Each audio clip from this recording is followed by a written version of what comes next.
আমার মাওলা তো দয়ার মাওলা, সাবাকাত রহমাতি আলা গজবি, আমার রহমত আমার রাগের থেকে প্রাধান্য পাইয়া যায়। আমার মাওলা ডাক দিয়ে বলে, বান্দা বান্দিরা তোরা আমি মাওলার রহমত থেকে নৈরাশ হইস না। ইয়া ইবাদিয়াল্লাযীনা আসরাফু আলা আনফুসিহিম লা তাকনাতু মির রাহমাতিল্লাহ ইন্নাল্লাহা ইয়াগফিরুয যুনুবা জামিআ ইন্নাহু হুয়াল গফুরুর রহিম। বাজা বাজা হরচে হস্তি বাজা, গর কাফেরো গিবরু বুত পুরুস্তি বাজা। ইদরগাহে মদরগাহে নাউমিদিনী সদবারাগর তওবা শিকস্তি বাজা। আমার মাওলা বলে, বান্দা বান্দি আমি তোমাকে নফস দিছি, তুমি চেষ্টা করার পরেও তোমার থেকে গুনাহ হইয়া যাবে। আমি মাওলা জানি, এই জন্যই তোমার জন্য তওবার দরজা খোলা রাখছি। বান্দা বান্দি পাহাড় পরিমাণ গুনাহ করিয়া ফেলাইছো, আয় আয় আয়, আমি মাওলার রহমত থেকে নৈরাশ হইস না। আয় আয় আয়, তুই আমি মাওলাকে ডাকার মতো যদি ডাকতে পারো, আমি মাওলা তোমাকে মাফ করতে দেরি করব না। ভাইরা কারা কারা মাফ পাইয়া কবরে যাইতে চান, আর একবার জোরে হাত জাগাইয়া একটা আল্লাহ বলিয়া ডাক দেন। ভাইরা তওবা করলে আমার মাওলা মাফ করতে পারে কি পারে না? আমার নবী বলেন, আত্তাইবু মিনাজ জামবি কামান লা জামবা লাহু।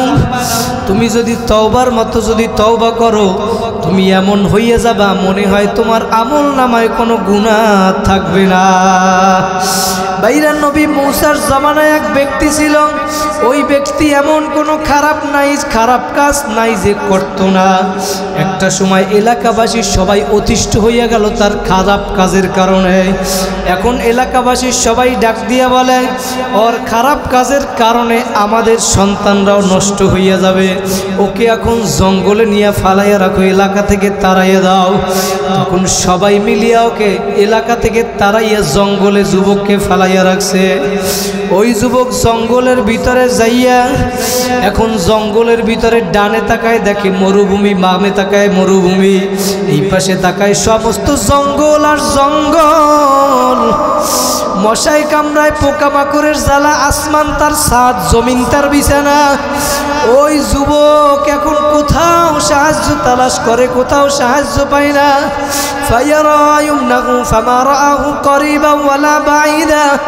ডানে তাকায় বামে তাকায়, কোথাও সাহায্য পাওয়ার আশা নাই। এক পর্যায়ে ওই যুবক 2 ফোঁটা চোখের পানি দিয়া ফালাইয়া, 2 ফোঁটা চোখের পানি ফালাইয়া ওই যুবক আসমানের দিকে, আমার মাওলার দিকে তাকাইছে। আমার মাওলা ডাক দিয়া বলে, যদি আমার ভয় 2 ফোঁটা চোখের পানি ফালাইতে পারো, তোমার জায়গা জাহান্নামে হবে না। বাইরা যখন ওই যুবক এরকম কান্নাকাটি করি, আমার মাওলার কাছে হাত তুলিয়া ডাক দিয়া বলে, মালিক, দুনিয়ার সব মানুষ আমাকে লাথি মারিয়া জঙ্গলে ফালাইয়া দিল, সব মানুষ আমাকে তাড়াইয়া দিল। তোমার দরবারের ব্যাপারে শুনছি, তোমার দরবার নাকি ভাগাইয়া দেওয়ার দরবার না, তাড়াইয়া দেওয়ার দরবার না। বলে, মাবুদ গো, তুমি যদি আমারে মাফ করিয়া দাও, তোমার যদি তাতে বাদশাহী কমিয়ে যায়, আমাকে মাফ করার কোনো দরকার নাই। আমাকে আযাব দিলে, কষ্ট দিলে যদি তোমার ক্ষমতা বাড়িয়া যায়, আমাকে আরো আযাব দাও, কোনো দাবি নাই। ওই যুবক ডাক দিয়ে বলে, আর যদি আমার মতো নালায়েককে মাফ করিয়া দিলে যদি তোমার কোনো ক্ষতি না হয়, মাবুদ তুমি আমারে মাফ করিয়া দাও। আল্লাহু আকবার। যুবক এইরকম মাওলাকে ডাকতে ডাকতে ডাকতে ডাকতে ওই জঙ্গলের ভিতরে দুনিয়া থেকে বিদায় হইয়া গেছে। জোরে বলেন আল্লাহু আকবার। ওই নবী মূসার জমানায় আমার মাওলা এখন নবী মূসাকে স্বপ্নে দেখায়, হে নবী মূসা, জঙ্গলে আমার একজন দোস্ত মারা গেছে, যাও জানাজা পড়াইয়া আসো। জোরে বলে সুবহানাল্লাহ। আমার মাওলা বলতে আছে, নবী মূসা শুধু তাই নয়, তুমি শহরের ভিতরে এলান করিয়ে দাও, ঘোষণা করিয়ে দাও, যারা যারা এই জানাজায় শরীক হবে আমি মাওলা তাদেরকেও মাফ করিয়ে দিব। আল্লাহ পাক রব্বুল আলামিন ফেরেশতাদেরকে ডাক দিয়ে বলে, উশহিদুকুম আন্নী কদ গফারতু লাহুম, হে ফেরেশতারা তোমরা সাক্ষী থাকো, যারা এই মজলিসের ভিতরে বসছে, কি নিয়তে বসছে, কোন কারণে বসছে, আমি সেইটা দেখব না, সবাইকে আমি মাফ করিয়ে দিলাম। আল্লাহ পাক তো কিয়ামতের দিন উসিলা তালাশ করবে বান্দাকে কিভাবে নাজাত দেওয়া যায় জাহান্নাম থেকে, ঠিক না? কোন উসিলা তালাশ করবে, কোন কারণে এই দিনই মজলিসে বসছেন, জিকির আজগার করতেছেন, শুনতেছেন, এই কারণে আল্লাহ পাক নাজাত দিতে পারে কি পারে না? এজন্য আমরা খুশি না বেজার? কারা কারা খুশি? আবার শুকরিয়া আদায় করেন আলহামদুলিল্লাহ। আল্লাহ রসুল বলে, আউয়ালু মা ইউদআ ইলাল জান্নাতি ইয়াউমাল কিয়ামাতি আল্লাযীনা ইয়াহমাদুনাল্লাহ ফিস সাররাই ওয়াদ দাররা। কিয়ামতের দিন সর্বপ্রথম জান্নাতের দিকে ওই ব্যক্তিদেরকে ডাকা হবে, আহ্বান করা হবে যারা সুখে দুঃখে সব সময় মাওলার শুকরিয়া আদায় করে। বলেন আলহামদুলিল্লাহ। কিন্তু আমরা কি সব সময় করি? যদি কোনো কায়দায় একটু বিপদ আসিয়েই যায় তখন বলে কি আল্লাহ কি আর কাউকেই দেখে না, আমারই দেখছে, বলে কি বলে না?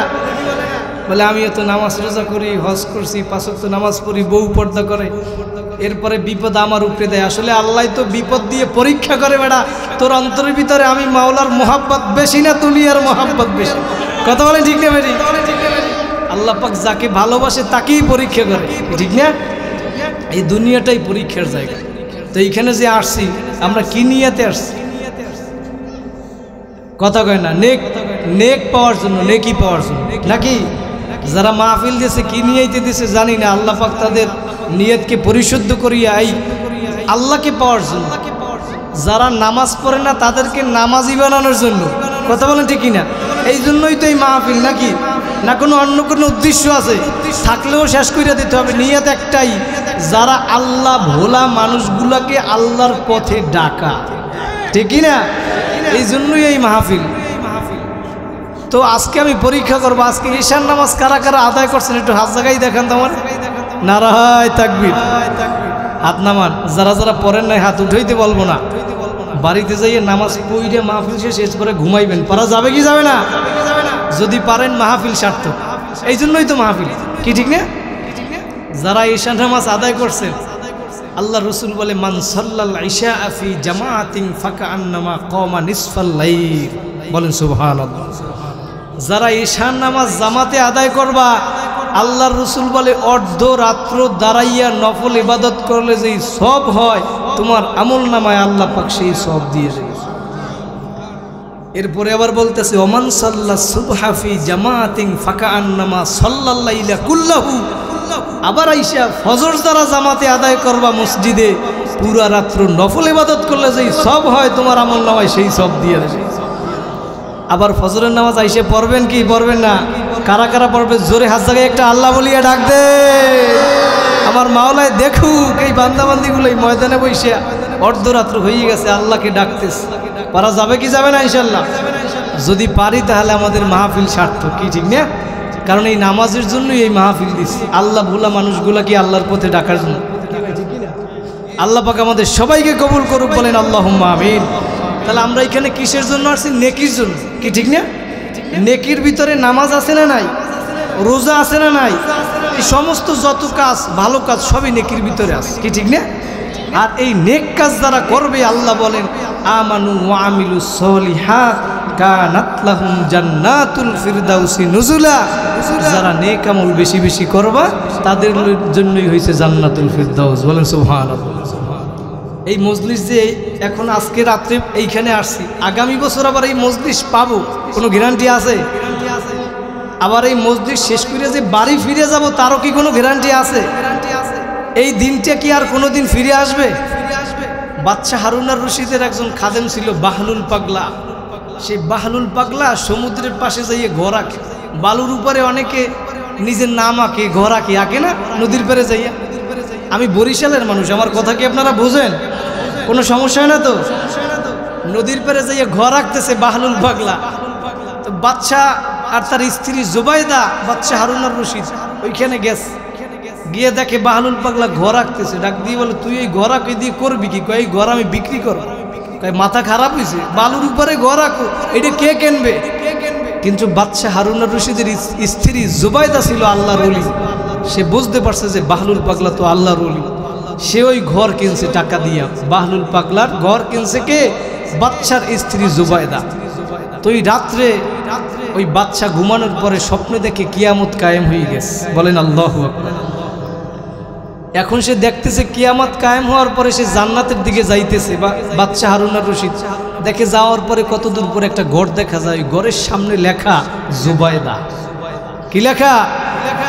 সে এখন ওই চিন্তা করছে এটা তোমার স্ত্রীর ঘর নাকি? সে ওই ঘরে যাওয়া দিয়েছে, দেখে ওই ঘরের সামনে একজন দারোয়ান দাঁড়াই রয়েছে। দারোয়ান থামাই দিয়েছে, বলে তুমি এখানে ঢুকতে পারবে না। বলে কেন? এটা তোমার স্ত্রীর ঘর। তখন দারোয়ান ডাক দিয়ে বলে স্ত্রীর পরিচয় ছিল দুনিয়ায়, কিয়ামতের ময়দানে কোনো পরিচয় চলবে না। কথা বলে ঠিক না বেটি? কবরে যাইয়ে কোনো দলের পরিচয় চলবে? আমি আওয়ামী লীগের লোক, বিএনপির লোক, জামাতের লোক, চরমনার লোক, শাসিনের লোক, এই পরিচয় কবরে চলবে? কবরের পরিচয় চলবে তুমি ভালো আমল কইরে যদি যাইতে পারো। আমার কাছে আল কবরু রাউযাতুম মির রিয়াজিল জান্নাহ, কবরটা একটা জান্নাতের বাগান হয়ে যাবে। জোরে বলেন আল্লাহু আকবার। তো বাহলুল পাগলার ওই বাচ্চা হারুন আর রশিদের দারোয়ানে কি বলছে? পরিচয় স্থির চলবে দুনিয়ায়, এখানে কোনো কি চলবে না, পরিচয় চলবে না। তখন তার আল্লাহর কুদরত ঘুম ভাঙ্গে গেছে। এখন সে ঘরের পাগল হয়ে গেছে, জান্নাতে ঘর দিকে গেছে স্বপ্নে। আজকে বাহলুল পাগলারে গিয়ে বলতেছে তুই আজকে 100 ঘর আঁকবি, সব আমি আজকে কিনবো, কারণ ওই ঘরের লোক পাইছে জান্নাতে দেখে আসছে। বাহলুল পাগলা এখন বলতে আছে জমানা ভাই খা লেরাতা নেই, গুজস্তা জমানা ফেরাতা নেই। বাচ্চা কালকের যে দিনটা চলে গেছে, ওই দিনটা যদি তুমি আজকে আমাকে আইনা দিতে পারো, একটা নয় 100 ঘর দিব আমি। পারবে আইনা দিতে? যেইটা বুঝাতে চাইছি আমি, আজকের দিন আর কি পাবো? ফিরিয়ে আসবে? আগামী বছর আবো কিনা কোনো কি নাই, গ্যারান্টি নাই। তাহলে এখানে আসছে কিসের জন্য? নেকির জন্য। কথা বলেন ঠিক কিনা? আল্লাহকে নিয়ে আবার বাড়ি যাব, পারা যাবে কি যাবে না ইনশাআল্লাহ? তাহলে নেকি কি জিনিস? সাহাবায়ে কেরাম একবার জিজ্ঞেস করছে ইয়া রাসূলুল্লাহ, ইয়া হাবিবাল্লাহ, নেকি কি জিনিস আমরা তো বুঝলাম না। আল্লাহ রাসূল ডাক দিয়ে বলে সাহাবীরা, ওই যে মদিনা শরীফে উহুদ পাহাড় দেখতেছো, ওই উহুদ পাহাড়টা মাইলকে মাইল লম্বা, কিলোমিটার লম্বা, পাশে কিলোমিটার, কয়েক কিলোমিটার উঁচায়, কয়েক কিলোমিটার। এই উহুদ পাহাড়ের ভিতরে কি পরিমাণ পাথর আছে আমার মাওলা ছাড়া কেউ জানে না। আল্লাহর রাসূল ডাক দিয়া বলে সাহাবীরা, ওই উহুদ পাহাড়টা যদি সব স্বর্ণের হইয়া যায়, আর ওই স্বর্ণের উহুদ পাহাড়টার যেই পরিমাণ মূল্য হবে, ছোট্ট একটা নেকির মূল্য আমার মাওলার দরবারে তার চাইতেও অনেক বেশি দামি। জোরে বলেন সুবহানাল্লাহ। এই মজলিসে আজকে আসছি, আর কোনো দিন পাবো কিনা কোনো গ্যারান্টি নাই। নেকের জন্য আসছি, কথা বলেন ঠিক নেবে ঠিক? আমার মাওলা কবুল করলেই উসিলা করিয়া কিয়ামতের ময়দানে নাজাত দিতে পারে কি পারে না? একটু মনকে বুঝানো রে মন। এই মজলিসে আজকে আসছো, আবার আগামী বছর আসবা কিনা কোনো গ্যারান্টি নাই, কারণ কার কখন কোথায় মরণ হইয়া যাবে এইটা কিন্তু ভাই আপনি আমি কিন্তু কেউ জানি না। কথা বলেন ঠিক না বেঠিক? ভাইরা দুনিয়ায় কিন্তু কেউ থাকতে পারে নাই। আজকে থেকে 100 বছর আগে যারা দুনিয়ার ভিতরে ছিল, আজকে দেখবেন একজনও নাই। কথা বলেন ঠিক না বেঠিক? আবার একদিন আসবে, এই মাহফিল চলবে, আপনি আমি দুনিয়ায় থাকবো না। ভাইরা যদি দুনিয়ায় যদি সারা জীবন কেউ থাকতো, তাহলে আল্লাহর রসুল দুনিয়ায় থাকতো। কথা বলেন ঠিক না বেঠিক? আল্লাহর রসুলও কিন্তু দুনিয়া থেকে বিদায় হইয়া গেল। আল্লাহর রসুলকে যখন জান কবর করার জন্য আসছিল মালাকুল মউত, মালাকুল মউত আইসা যখন আজরাইল আলাইহিস সালাতু ওয়াস সালাম আল্লাহর রসুলের ঘরের দরজায় নাড়া দিছিল, ফাতেমা রাদিয়াল্লাহু তাআলা আনহা ঘরের ভিতর থেকে ডাক দিয়ে বলছিল, কে কেন আসছো আমার কাছে বলিয়া যাও। মালাকুল মউত ডাক দিয়ে বলে, না না না, আমাকে নবীর সাথে দেখা করতে দাও। ফাতেমা রাদিয়াল্লাহু তাআলা আনহা ডাক দিয়ে বলে, আমার বাবা অসুস্থ, তোমার কি প্রয়োজন আমার কাছে বলিয়া যাও। মালাকুল মউত বলে না না, আমাকে নবীর সাথে দেখা করতে দাও। ফাতেমা রাদিয়াল্লাহু তাআলা আনহা আল্লাহর রাসূলের কাছে গিয়ে বলতেছে, আব্বাজান দরজার সামনে কে আসছে জানি না, কার এত বড় সাহস, আমি দুইবার নিষেধ করার পরেও বলতেছে আপনার সাথে দেখা করবে। ভাইরা কাকে ভুইলা রইলা, কোন নবীকে ভুইলা দুনিয়ার কার পাগল হইছ, কোন দলের পাগল হইলা, কোন নেতা নেত্রীর পাগল হইছ। ও আমার যুবক ভাইরা, আমার মোহাম্মদপুরের ভাইরা, আমার পর্দার আড়ালের মা ও বোনেরা, একটু দিলের কান লাগাইয়া শোনো, আসন দিয়া বসো, মাথাটা নত কইরা দাও। কয়দিন দুনিয়ায় বাঁচবাই, তোমার ঢাকার গাড়ি পরিয়া থাকবে, বাড়ি পরিয়া থাকবে।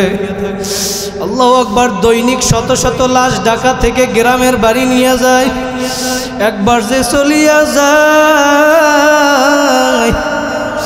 আর কোনো দিন আসবে না।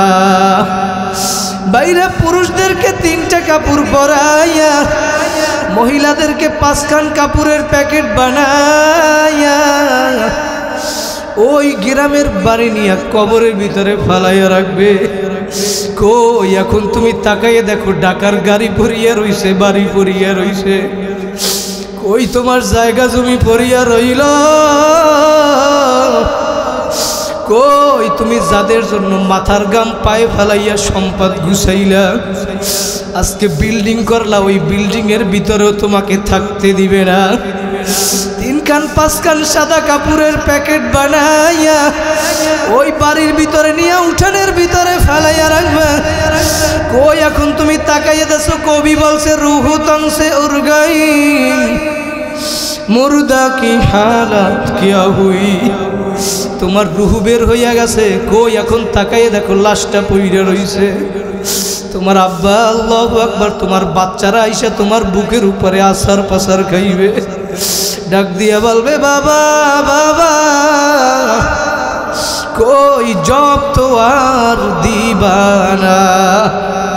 ও ভাইরা, কোন দুনিয়ার পাগল হইলা, কার জন্য পাগল হইছো? পাগল হইলে আমার নবীর জন্য পাগল হও, কারণ আমার নবী তোমাকে আমাকে মৃত্যুর সময়ও বলে না। আমার নবীর যখন ইন্তেকাল হবে, ফাতেমা রাদিয়াল্লাহু তাআলা আনহা বলতেছে, আব্বাজান দরজার সামনে কে জানো, কার এত বড় সাহস, আমি বলার পরেও তারপরে বলে আপনার সাথে সাক্ষাৎ করবে। আল্লাহর রাসূল ডাক দিয়া বলে, ফাতেমা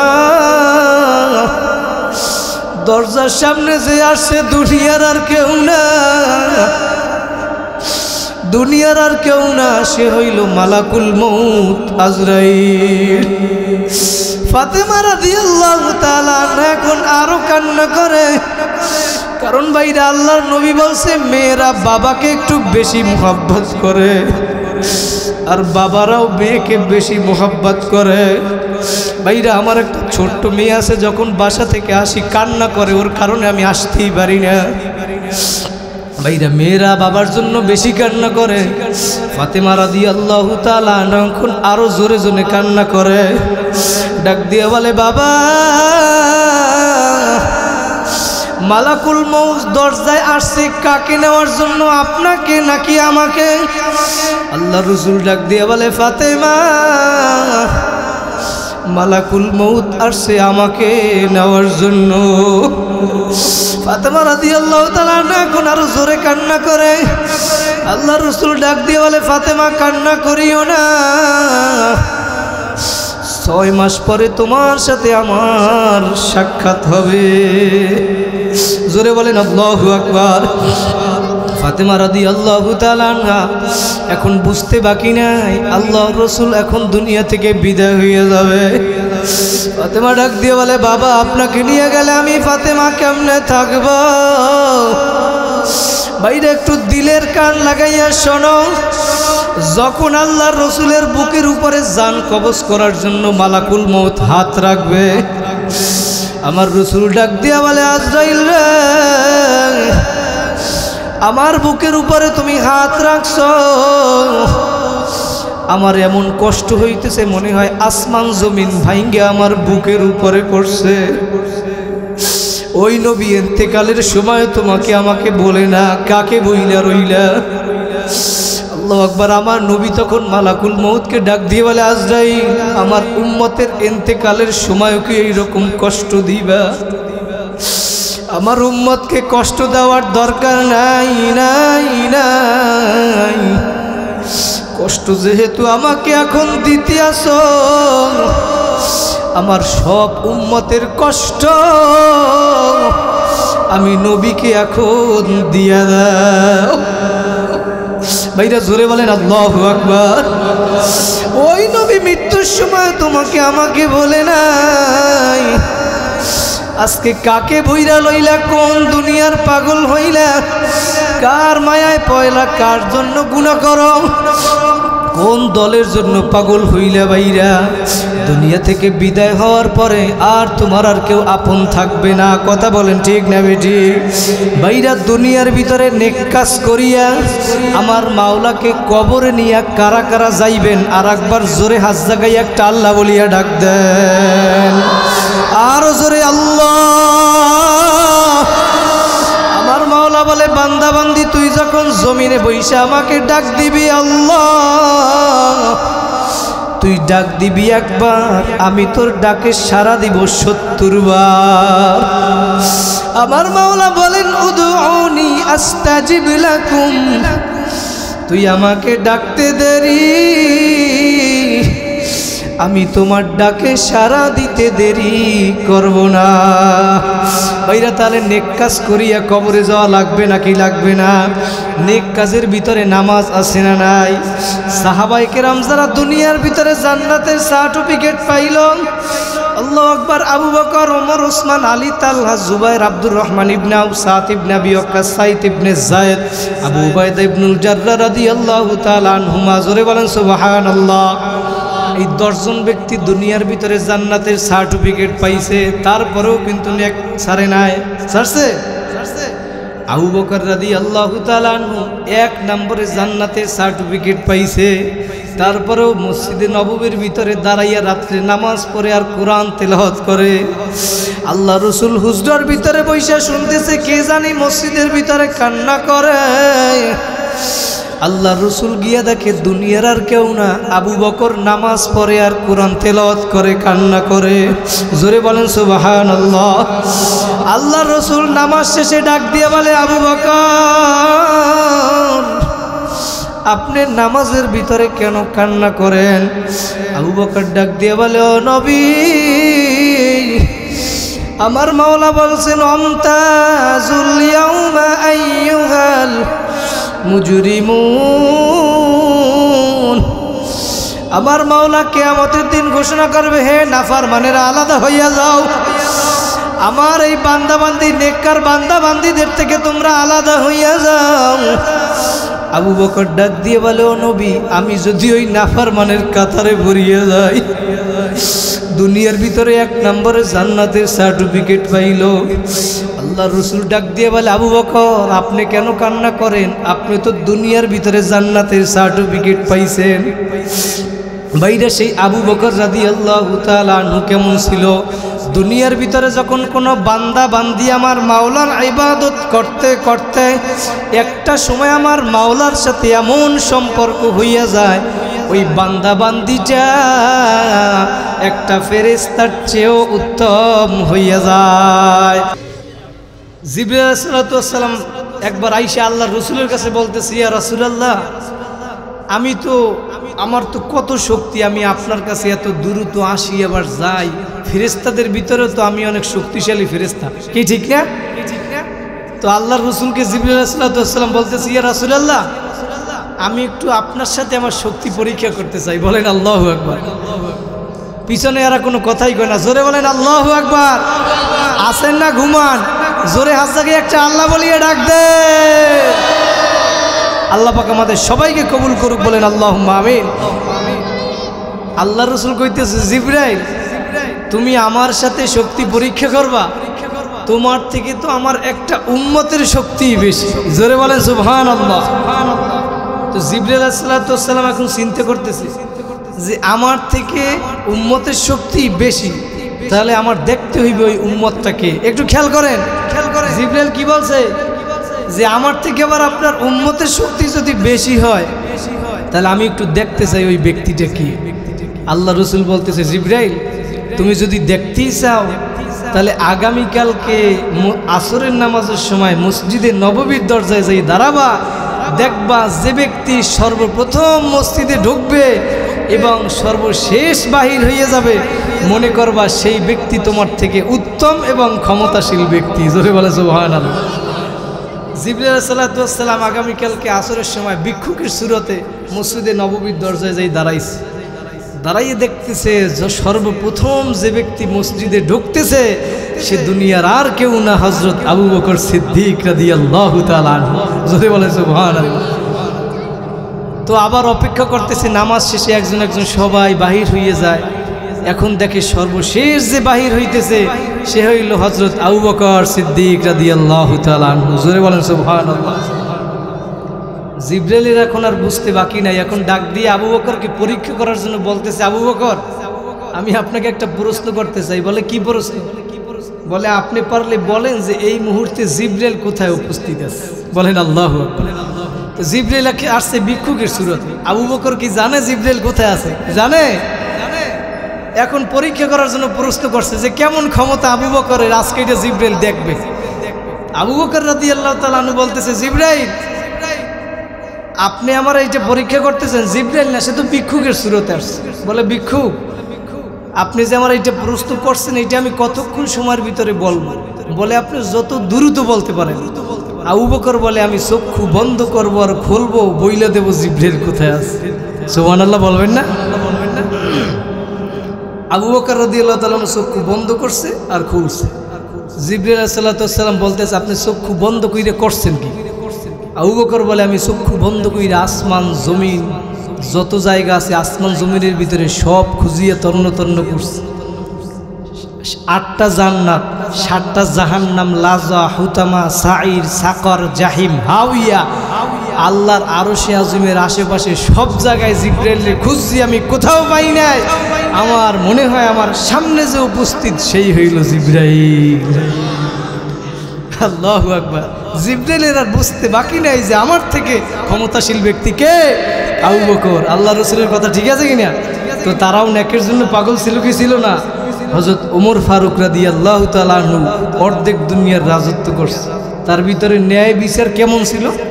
একবার জেরুজালেমের ভিতরে রওনা করছে সংসদ ভবনে, উটের পিঠে রওনা করছে ওমর আমিরুল মুমিনিন, অর্ধেক দুনিয়ার রাজা, বাংলাদেশের বস্তু 200 রাষ্ট্রের রাজা। জোরে বলেন আল্লাহু আকবার।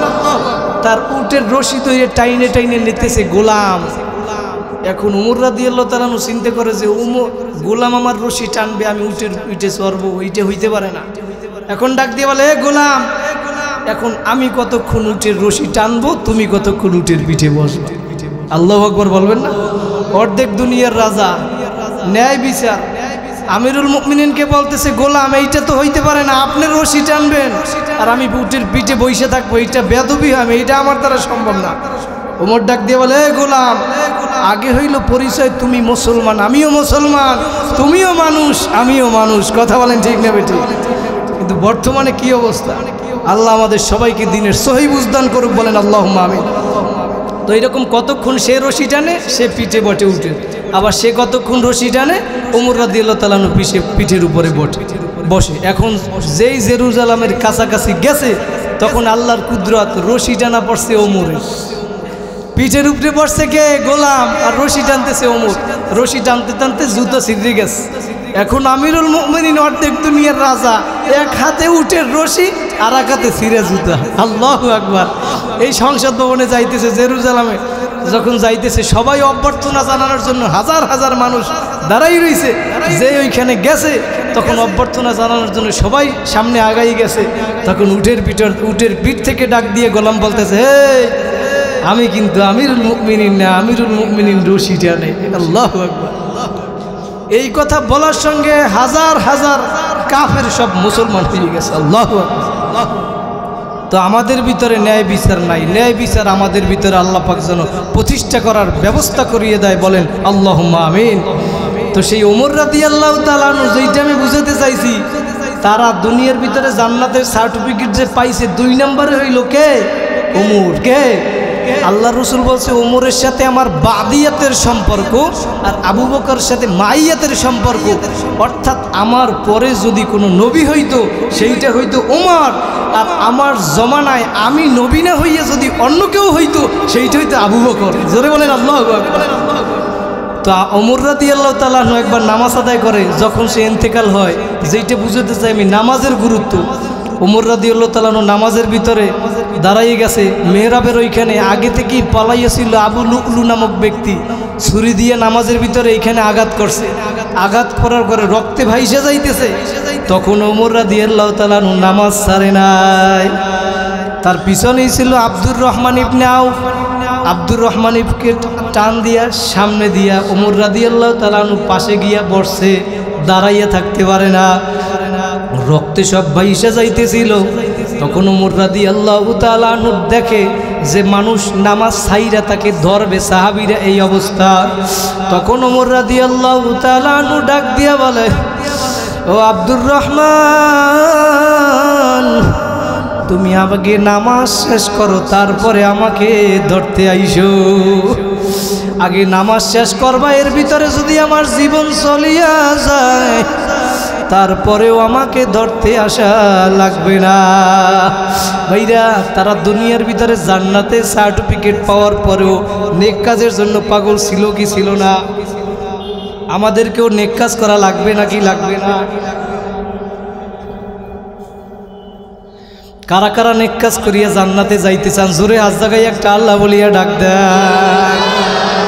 আমার মাওলা বলে, যারা নেক কাজ করিয়া কবরে আসবা, নবী বলেন আল কবরু রাউযাতুম মির রিয়াজিল জান্নাহ, তার জন্য কবরটা একটা জান্নাতের বাগান হইয়া যাবে।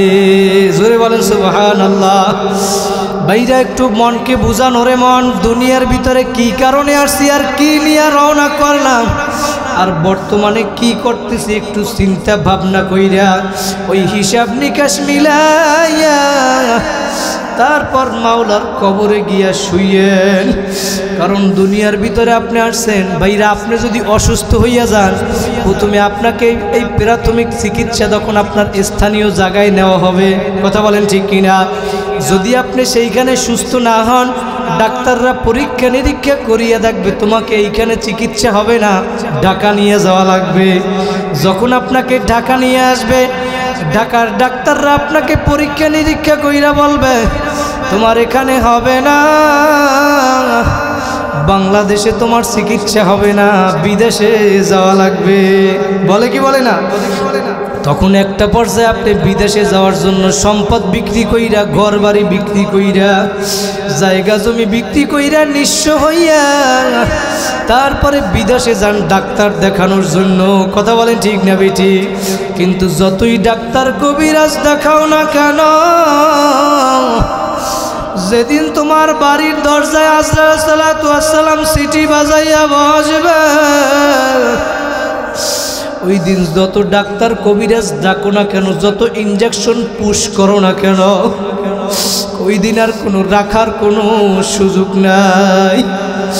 দুনিয়ায় আসছো একদিন, মৃত্যু কিন্তু একদিন হওয়াই লাগবে ভাইরা। এই জন্য দুনিয়ার ভিতরে তোমার কলবকে যদি তুমি সুস্থ কলব না বানাইয়া যদি কবরে যাও, আমার মাওলা বলেন ইল্লা মান আতাল্লাহা বিকলবিন সালিম, সুস্থ কলব না নিয়া আমি মাওলার দরবারে আসবা না।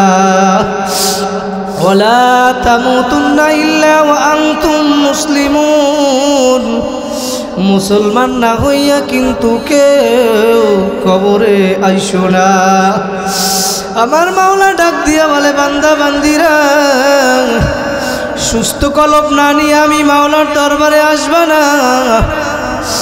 অসুস্থ কলব নিয়ে যদি কবরে গিয়া বস, আমার মাওলা তোমার ওই অসুস্থ কলবকে সুস্থ করার জন্য বানাইয়া রাখছে হসপিটাল জাহান্নাম। আমার মাওলা বলেন মিন ওয়ারাইহিম জাহান্নাম, ওই অসুস্থ কলব নিয়ে যদি কবরে আসো, তোমার কবরে চতুর্দিকে আগুন আর আগুন। ওই কবরে মা নাই, ভাই নাই, বন্ধু নাই, আত্মীয় স্বজন কেউ নাই। ওই কবরে আমার আল্লাহ ছাড়া কেউ আপন হবে না। কথা বলেন ঠিক না বেঠিক? বাইরে যেন কলবকে সুস্থ কইরা যাওয়া লাগবে, অসুস্থ কলব নিয়ে মাওলার দরবারে যাওয়া যাবে না। এই জন্য কলবকে সুস্থ কিভাবে বানাবেন? দুনিয়ার ভিতরে নেক কাজ করা লাগবে। অকুনু মা সাদিকিন, সাদিকিন বান্দাদের সাথী হয়ে যাওয়া লাগবে। ভাইরা নেককার বান্দাবান্দির সঙ্গী হওয়া লাগবে। দুনিয়ার ভিতরে নেক আমল কইরা যদি কবরে যাইতে পারেন, আমার নবী বলেন আল কবরু রাউযাতুম মির রিয়াজিল জান্নাহ, তোমার আমার কবরটা একটা জান্নাতের বাগান হয়ে যাবে। ভাইরা কোন নবীরে ভুইলা রইলা? দুনিয়ার ভিতরে নেক কাজ করিয়া, নামাজ পড়িয়া, আমার মাওলাকে রাজি খুশি করিয়া কারা কারা কবরে যাইবেন? জোরে হাত জাগাইয়া একবার আল্লাহ বলিয়া ডাক দেন।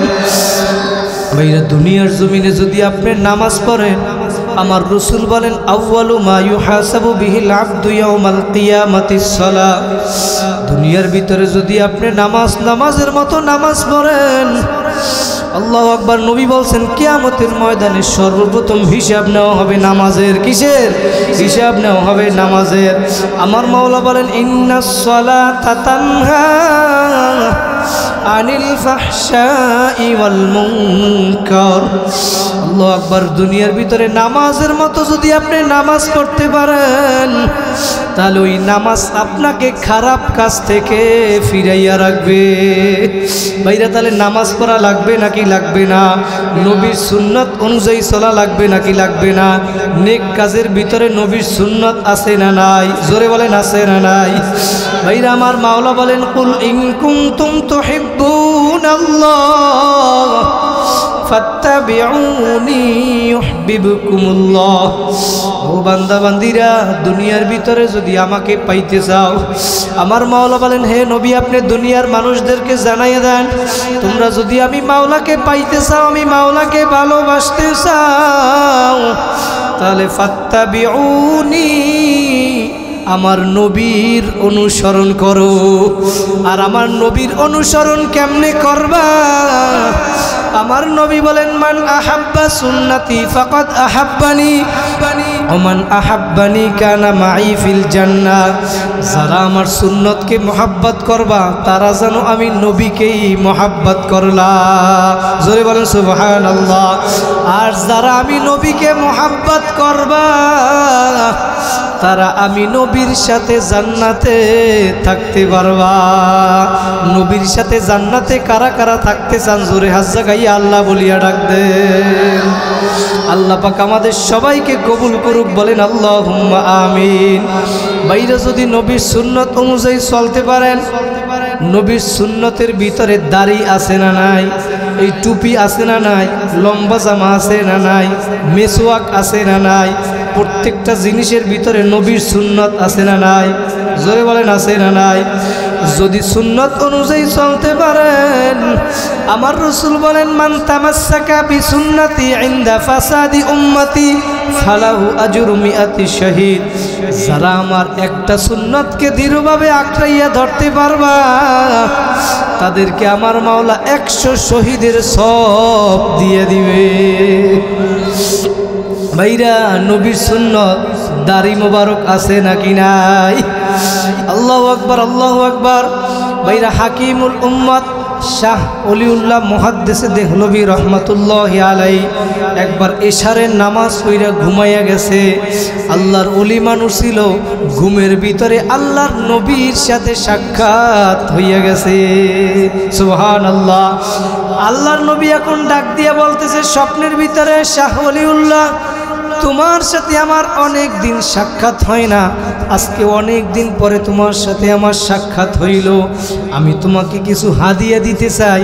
শাহ ওলিউল্লাহ মুহাদ্দিসে দেহলভী রহমাতুল্লাহি আলাইহি স্বপ্নের ভিতরে দেখতেছে আল্লাহর রাসূল দাড়ি মোবারক খিলাল করতেছে।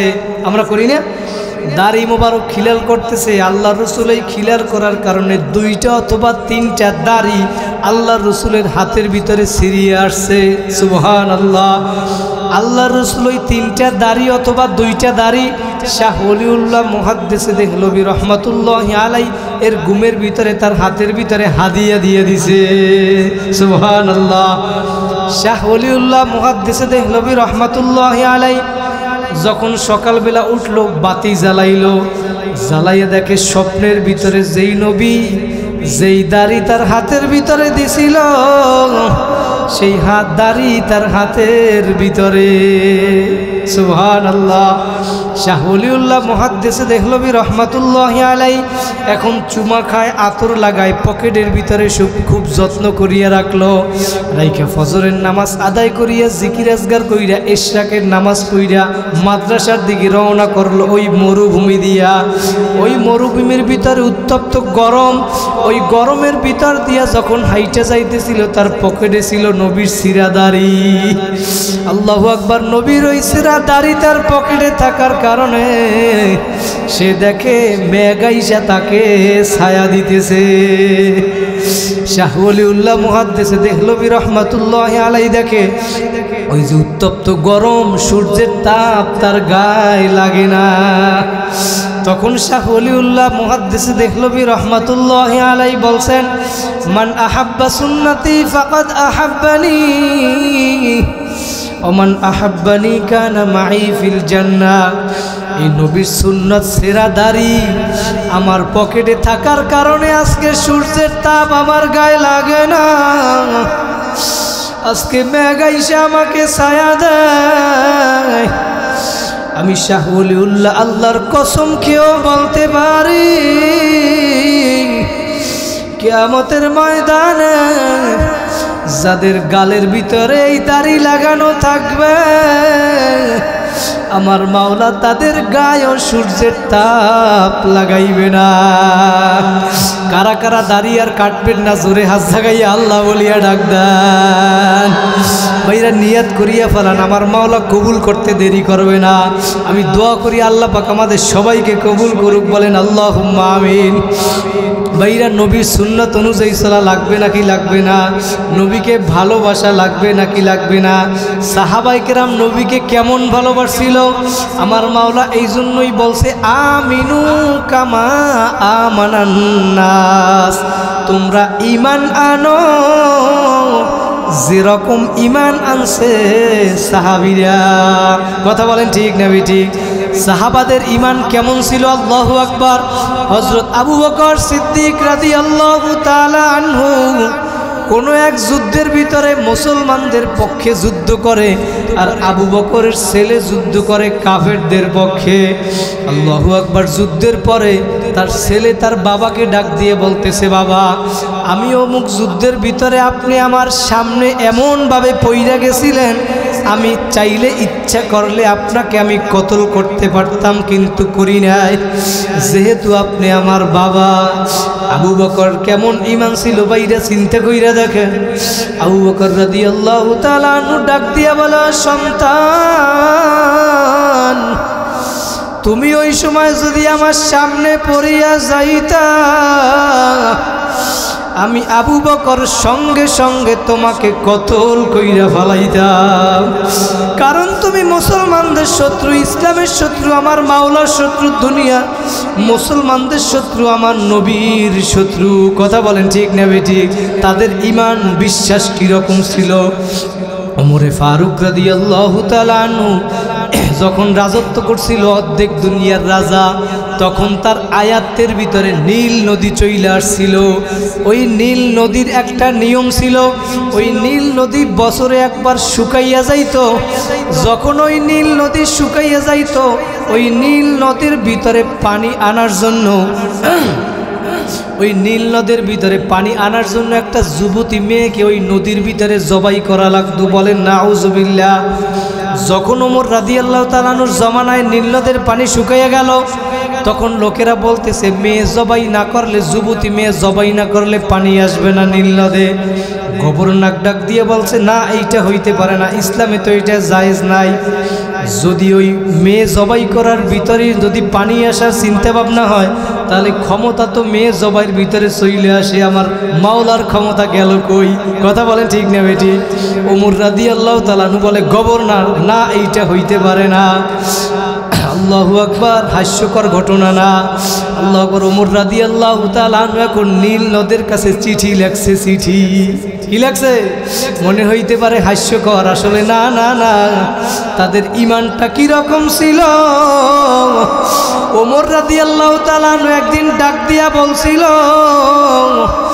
আমার মাওলা যদি কিয়ামতের দিন ঘোষণা করে দুনিয়ার সব মানুষ জাহান্নামী, ওমর বলে একটা মানুষ যদি জান্নাতি হয়, ওমর রাদিয়াল্লাহু তাআলা আনহু বলে আমার নেক আমলের দিকে তাকাইলে আমি মনে করি ওই জান্নাতি ব্যক্তিটা আমি ওমর হব। সুবহানাল্লাহ। আবার জাহান্নামের ভয় কেমন ছিল? বলে আমার মাওলা কিয়ামতের দিন যদি ঘোষণা করেন দুনিয়ার সব মানুষ জান্নাতি, একটা মানুষ জাহান্নামী, ওই জাহান্নামী আমি ওমরও হইতে পারি। অর্ধেক দুনিয়ার রাজা জান্নাতের সার্টিফিকেট পাইছে, নদীর কাছে চিঠি লেখে, হে নীল নদী, তুমি যদি মাওলার হুকুমে জারি হও তাহলে জারি হইয়া যাও, আর মাওলার হুকুমে যদি জারি না হও তোমার নীল নদের পানি আমাদের লাগবে না। ওই চিঠি নিয়ে গভর্নর নদীতে ফালাইতে দেরি, নীল নদে পানি আসতে দেরি করে না। সুবহানাল্লাহ। আর কোনো দিন ওই নীল নদী শুকাইয়া যায় নাই। বাইরা তাদের ঈমানটা কীরকম ছিল, মাওলার উপরে বিশ্বাস কীরকম ছিল? কথা বলেন ঠিক না বেঠিক? ভাইরা সর্বশেষ যেইটা আমি বুঝাতে চাই, দুনিয়ার ভিতরে আসছি একদিন, যাব একদিন, কি নিয়ে আসলাম, কি করতেছি আর কি নিয়ে রওনা করলা রে বাবা? দুনিয়ার ভিতরে কি করতেছো, নেক কাজ যদি না করো, ভাইরা দুনিয়ার ভিতরে আসছি গুনার কাজ হইয়া যাইতেই পারে। কথা বলেন ঠিক না বেঠি? কারণ আমার মাওলা ডাক দিয়ে বলে, ভাই আমার আগেও ভাই বয়ান করছে, আমার মাওলা বলছেন হাদিসে কুদসির ভিতরে, সাবাকত রহমাতি আলা গজবি, আমার রহমত আমার রাগের থেকে প্রাধান্য পাইয়া যায়। আমার মাওলা বলেন, ইল্লা মান তাবা ওয়া আমানা ওয়া আমিলা আমালান সলিহা ফাউলাইকা ইউবাদদিলুল্লাহু সাইয়্যাতিহিম হাসানাত। তোমরা তওবার মতো যদি তওবা করতে পারো, নেক আমল যদি বাড়াইতে পারো, আমি মাওলা তোমাদের জীবনের সব গুনাহ খাতাগুলি মাফ করিয়ে দিব। জোরে বলেন সুবহানাল্লাহ। আমার মাওলা বলেন শুধু গুনাহ খাতাগুলি মাফ করব তাই নয়, ইউবাদদিল মানে পরিবর্তন করা, সাইয়্যাতিহিম হাসানাত। 19 নম্বর পারায় কোরআন শরীফের ভিতরে, 19 নম্বর পারায় 5 নম্বর পৃষ্ঠার ভিতরে আমার মাওলা বলে, ইউবাদদিলুল্লাহু সাইয়্যাতিহিম হাসানাত, আমি তোমাদেরকে মাফ করব, শুধু তাই নয় আমি তোমাদের গুনাহগুলোকে সব নেকের দ্বারা পরিবর্তন করিয়ে দিব। আমার মাওলা তো দয়ার মাওলা, সাবাকত রহমাতি আলা গজবি, আমার রহমত আমার রাগের থেকে প্রাধান্য পাইয়া যায়। আমার মাওলা ডাক দিয়ে বলে, বান্দা বান্দিরা তোরা আমি মাওলার রহমত থেকে নৈরাশ হইস না। ইয়া ইবাদিয়াল্লাযীনা আসরাফু আলা আনফুসিহিম লা তাকনাতু মির রাহমাতিল্লাহ ইন্নাল্লাহা ইয়াগফিরুয যুনুবা জামিআ ইন্নাহু হুয়াল গফুরুর রহিম। বাজা বাজা হরচে হাস্তি বাজা, গর কাফেরো গিবরু বুত পুরুস্তি বাজা, ইদরগাহে মদরগাহে নাউমিদিনী সদবারাগর তওবা শিকস্তি বাজা। আমার মাওলা বলে বান্দা বান্দি আমি তোমাকে নফস দিছি, তুমি চেষ্টা করার পরেও তোমার থেকে গুনাহ হইয়া যাবে। আমি মাওলা জানি, এই জন্যই তোমার জন্য তওবার দরজা খোলা রাখছি।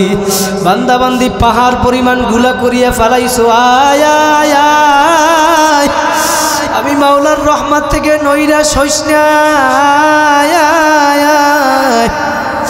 তুই আমি মাওলাকে ডাকার মতো যদি ডাকতে পারো, আমি মাওলা তোমাকে মাফ করতে দেরি করব না। ভাইরা কারা কারা মাফ পাইয়া কবরে যাইতে চান আর একবার জোরে হাত জাগাইয়া একটা আল্লাহ বলিয়া ডাক দেন। ভাইরা তওবা করলে আমার মাওলা মাফ করতে পারে কি পারে না? আমার নবী বলেন আত্তাইবু মিনাজ জামবি কামান লা জামবা লাহুম। তুমি যদি তওবার মতো যদি তওবা করো, তুমি এমন হইয়া যাবা মনে হয় তোমার আমল নামায় কোনো গুনাহ থাকবে না। ভাইরা নবী মূসার জামানায় এক ব্যক্তি ছিল, ওই ব্যক্তি এমন কোনো খারাপ কাজ নাই যে করতো না। একটা সময় এলাকাবাসী সবাই অতিষ্ঠ হইয়া গেল তার খারাপ কাজের কারণে। এখন এলাকাবাসী সবাই ডাক দিয়া বলে, ওর খারাপ কাজের কারণে আমাদের সন্তানরাও নষ্ট হইয়া যাবে, ওকে এখন জঙ্গলে নিয়ে ফালাইয়া রাখো, এলাকা থেকে তাড়াইয়া দাও। তখন সবাই মিলিয়া ওকে এলাকা থেকে তাড়াইয়া জঙ্গলে যুবককে ফালাইয়া রাখছে। ওই যুবক জঙ্গলের ভিতরে যাইয়া এখন জঙ্গলের ভিতরে ডানে তাকায় দেখে মরুভূমি, বামে তাকায় মরুভূমি, এই পাশে তাকায় সমস্ত জঙ্গল আর জঙ্গল। মশাই কামড়ায়, পোকামাকড়ের জ্বালা, আসমান তার ছাদ, জমিন তার বিছানা। ওই যুবক এখন কোথাও সাহায্য তালাশ করে, কোথাও সাহায্য পায় না।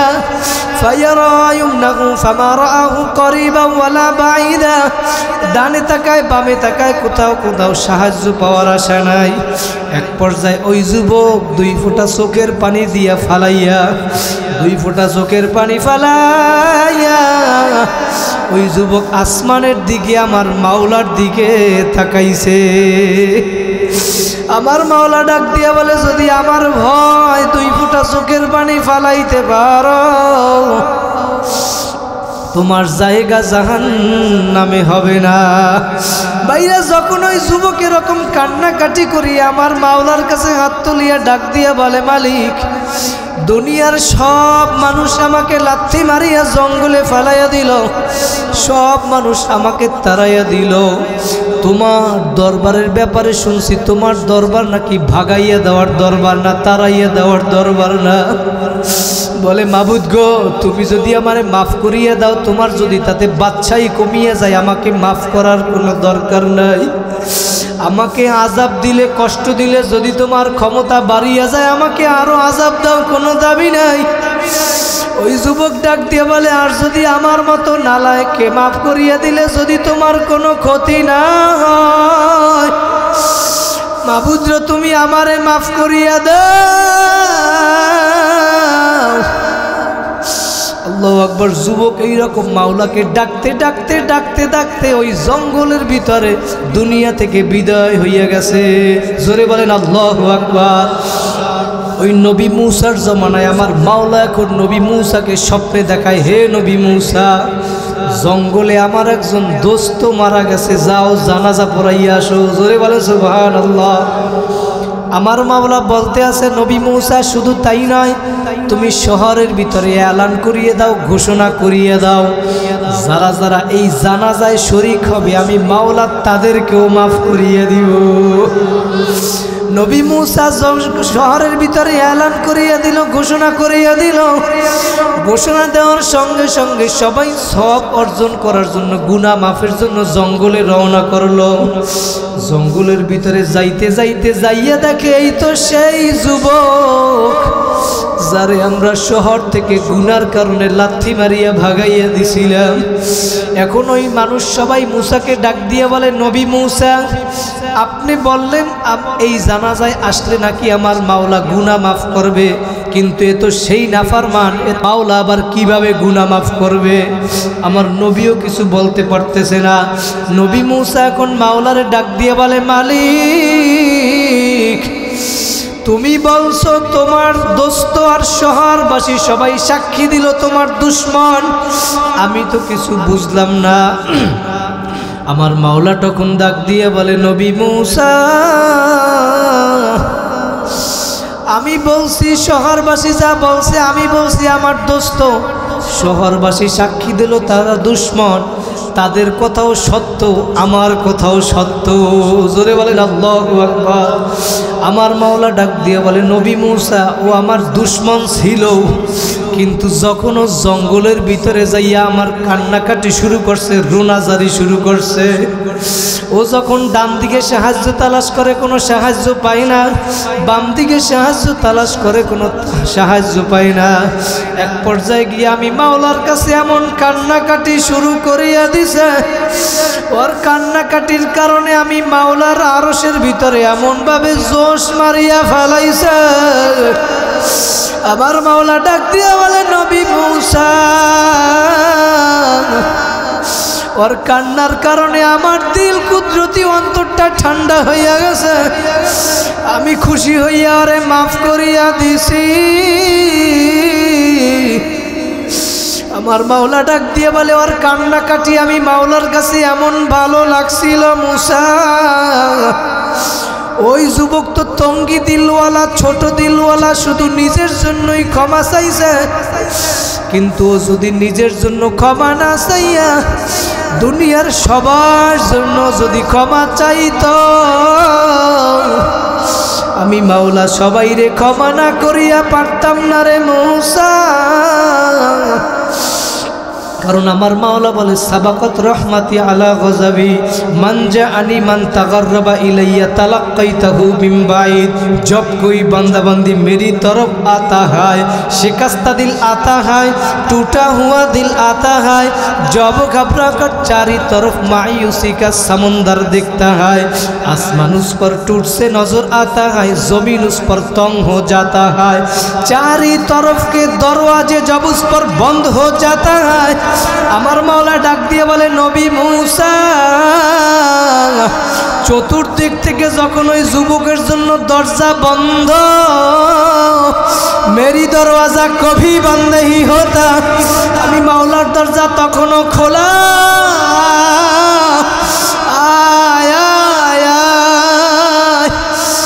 যুবক ভাইরা, মোহাম্মদপুরের ভাইরা, আমার মুরব্বী বাবারা, আমার পর্দার আড়ালের মা ও বোনেরা, কোন দুনিয়ার পাগল হইলা, একটু মনকে বুঝাও রে মন, কোথায় রওনা করছ? ওই জাহান্নামের আগুন এক সেকেন্ড সহ্য করার শক্তি দুনিয়ার কোনো মানুষের নাই। ওই জাহান্নাম হসপিটাল আমার মাওলা বানাইয়া রাখছে। আমার নবী বলে, ওই জাহান্নামের আগুন কেমন তেজের আগুন জানো?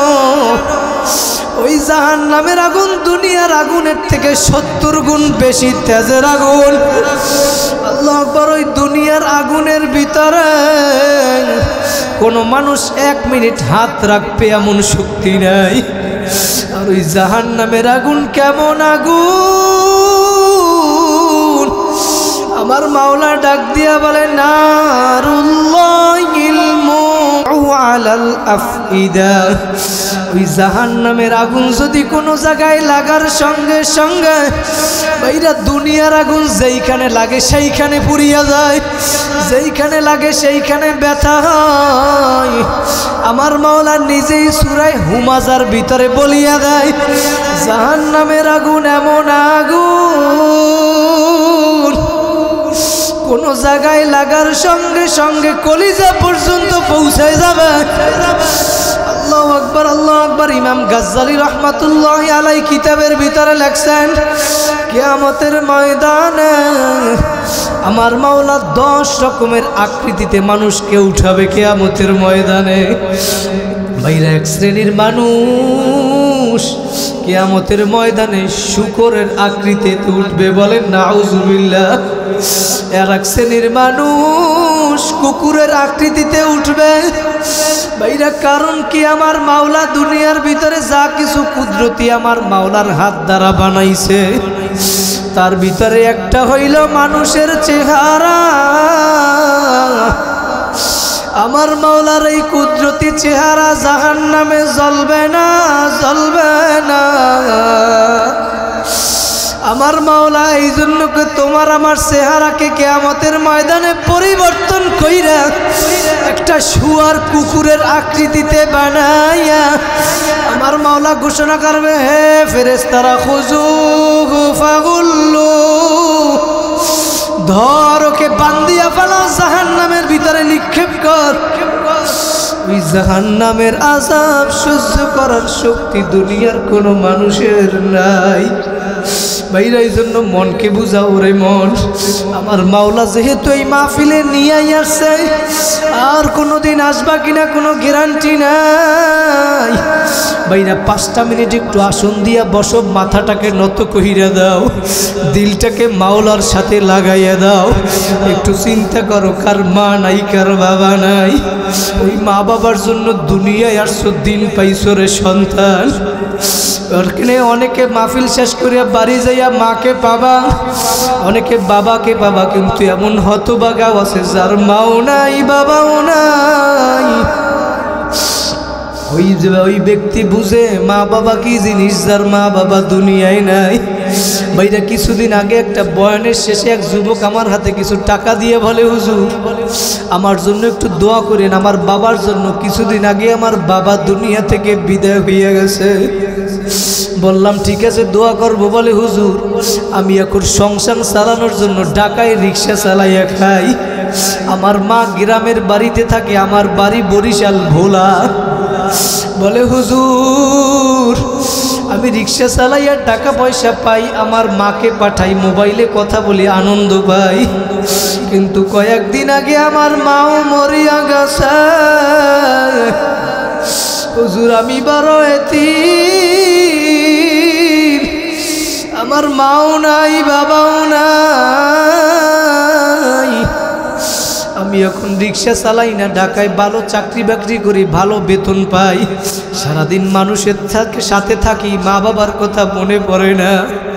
কিন্তু হুজুর যখন আমি রাত্রবেলা ঘুমাইতে যাই, ওই মা বাবার কথা মনে পড়া চোখের পানি আর রাখতে পারি না, বালিশ ভিজাইয়া ফালাই। হুজুর আমি লঙ্গি কিনতে গেলাম, লঙ্গি দেখে আমার বাবার কথা মনে পড়ে গেল। যখন আমার বাবা দুনিয়ায় ছিল একটা লঙ্গি আমার বাবারে আমি কিনে দিতে পারি নাই। আমার টাকা পয়সা ছিল না, এখন টাকা পয়সা হইছে, একটা নয়, আমার বাবারে আমি 100 লঙ্গি কিনে দিতে পারি, কিন্তু আমার বাবা দুনিয়ায় নাই।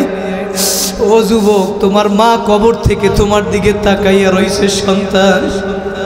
ওই তোমার মা তোমাকে দুনিয়ায় আনতে গিয়া মৃত্যুর খাতার ভিতরে সাইন করছিল, সাইন। তুমি যখন দুনিয়ার ভিতরে আসবা, যখন হসপিটালে নিছিল, ডাক্তার তোমার বাবার সামনে একটা কাগজ আগাইয়া দিছিল। তোমার বাবা অথবা দাদা অথবা তোমার নানা অথবা তোমার মামা ওই বলছিল ডাক্তার কাগজের ভিতরে লেখা, এই রুগীকে অপারেশন করতে গিয়া কোনো কারণে যদি মারা যায়, ডাক্তার কর্তৃপক্ষ কোনো দায়ী নাই। সেই খাতায় সাইন করছিল তোমার মা। ওই মৃত্যুর খাতায় লড়াই কইরা তোমাকে দুনিয়ায় আনছিল। আজকে মা বাবার কথা বইলা রইলে রে সন্তান। ওই যুবক ডাক দিয়ে বলে হুজুর আমার মা বাবা দুনিয়ায় নাই, আমার মা বাবার জন্য একটু দোয়া কইরেন। তোমার মা বাবা তোমার জন্য কত মায়া মায়া মায়া, তার চেয়েও 99 গুণ বেশি মায়া আমার মাওলা। ভাইরা জোরে একটা ডাক দেন আল্লাহ। ভাইরা আমাদের ওই বরিশাল পটুয়াখালী থেকে লঞ্চ আসছিল, পিনাক 6 লঞ্চ। ওই 6 লঞ্চের ভিতরে একটা ছেলে পটুয়াখালী থেকে উঠছিল, ঢাকায় গার্মেন্টসে চাকরি করে। যখন পদ্মা নদীর ভিতরে আসলো, তখন ওই মাকে ফোন করলো, সন্তান ও মা তুমি অসুস্থ, ওষুধ খাইয়ে সুন্দরভাবে ঘুমাইয়া পড়ো, আমি কালকে ঢাকায় যাইয়া তোমার সাথে কথা বলবো। আল্লাহু আকবার। সন্তান মায়ের সাথে কথা বলার পরে মা ওষুধ পানি খাইয়া যখন ঘুমাইবে, ঘুমানোর সময় একটু চিন্তা করে আমি একটু টিভিটা সাইডা দেখি, খবর দেখবে। যখন টিভিটা রিমোট দিয়া সারল, দেখে ব্রেকিং নিউজে লেখা উঠছে পিনাক 6 লঞ্চ পদ্মা নদীর ভিতরে ডুইবা গেছে। এখন মা চিন্তা করে ওই লঞ্চের ভিতরে তো আমার সন্তান আব্দুল্লাহ। মা এখন লাফ দিয়া বইরা ওই পদ্মা নদীর কাছে যায়। এখন সন্তানকে ফোন দেয়, কই ফোনে আর পায় না, ফোন বন্ধ। 1 দিন 2 দিন 3 দিন হইয়া গেছে, লাশের পরে লাশ পইরা রইছে। লাশ জাগাইয়ে জাগাইয়ে পদ্মা নদীর পারে গিয়ে দেখে, কই তার সন্তান রে বুঝি দেখা যায়নি। পদ্মা নদীতে ডাক দিয়া বলে, পদ্মা নদী তুই আমার সন্তানকে কোথায় হারাইলি? আমার আব্দুল্লাহ কই? হঠাৎ 1 সপ্তাহ পরে ফোন দিছে, ফোনটা ঢুকছে। ফোনটা ঢোকার পরে ডাক দিয়া বলে, আব্দুল্লাহ। মোবাইল থেকে আওয়াজ আয়, মা আমি আব্দুল্লাহ না, আব্দুল্লাহ না, আমি পদ্মা থানার ওসি। আপনার সন্তানের লাশ পাইছি, পকেটে মোবাইল পাইছি, লাশটা পদ্মা থানায় আছে, আপনি আইসা লাশ নিয়ে যান। ওই মা কেমন ভালোবাসে ভাইরা, সেইটা বুঝাইতেছি আমি। ওই মা এখন 1 সপ্তাহ পরে যাইয়া লাশ পইচা গন্ধ বের হইয়া গেছে, গন্ধ বের হইয়া গেছে, মানুষ কাছেও যাইতে পারে না। ওই মা তখন যাইয়া ওই সন্তানের লাশটা কোলের ভিতরে নিয়া ডাক দিয়া বলে, আব্দুল্লাহ। মা সন্তানকে ডাকে আর গালের ভিতরে চুমু খায়, কপালের ভিতরে চুমু খায়। লাশ পইসা গেছে। ওই মা চুমা দেওয়ার কারণে মায়ের ঠোঁটের সাথে আব্দুল্লাহর গোস্ত চইলে আসে। তারপরেও মা সন্তানকে ভুলে নাই। ওই মা তোমার জন্য কত পাগল, তার চেয়েও 99 গুণ বেশি মায়া আমার মাওলার। আমার মাওলা বলে, বান্দা বান্দি নৈরাশ হইস না, নৈরাশ হইস না। তুই গুনাহ করছো, আবার তওবা করছো, আবার ভাঙছো, আবার তওবা করছো, আবার ভাঙছো, তুই আবার তওবা করছো, আবার ভাঙছো, তারপরেও নৈরাশ হইস না। তুই 100 বারও তওবা যদি ভাঙার পরেও যদি আবার আমি মাওলার দরবারে আসো, তুই আমি মাওলার দরবারে আসতে দেরি, আমি মাওলায় তোমার ডাকে সাড়া দিতে দেরি করব না। ও আমার যুবক ভাইরা, একটু মনকে বুঝাও রে মন, কোন দুনিয়ার পাগল হইছো? মৃত্যুর পরে তোমাকে ফালাইয়া রাখবে, তোমার জায়গা জমি বাড়ি পড়িয়া থাকবে। একটু মনকে মোরাকাবা করো। কই এখন তো তোমার দুনিয়ার কেউ আপন নাই। 2টা মিনিট একটু মোরাকাবা করো। যদি এই মুহূর্তে আমি মরিয়া যাই, আমার আর দুনিয়ার কেউ আপন থাকবে না। 5 খান প্যাকেট দিয়া 3 খান সাদা কাপড়ের প্যাকেট করিয়া ফেলাইবে। কই তোমার পায়ের ভিতরে একটা বান দিবে, বুকের ভিতরে একটা বান দিয়া ফেলাইবে, মাথার ভিতরে একটা বান দিয়া ফেলাইবে। ওই অন্ধকার কবরে নিয়ে রাইখা দিবে। এখন তাকাইয়া দেখো, ডানে মাটি বামে মাটি, নিচে মাটির বিছানা, উপরেতে মাটির চাপা, ভাইগা যাইতে পারবা না।